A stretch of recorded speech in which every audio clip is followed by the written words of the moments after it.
Dandahan.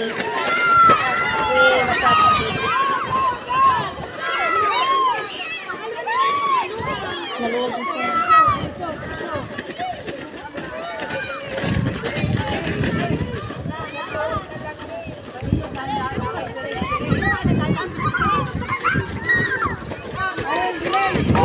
Dahan-dahan kasi pag-doble sa dahil.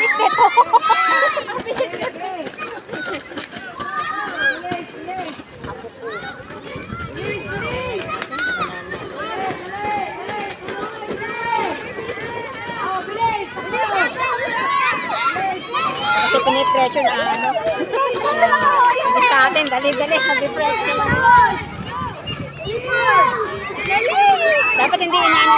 Tumunin, malaki ang sako na rin. Baka yung lumunta pag kumalo ang sako. Sige. Pag kasi ganun sako, hindi makalundag ng ano. Hindi makalundag ng husay pagka ganun sako.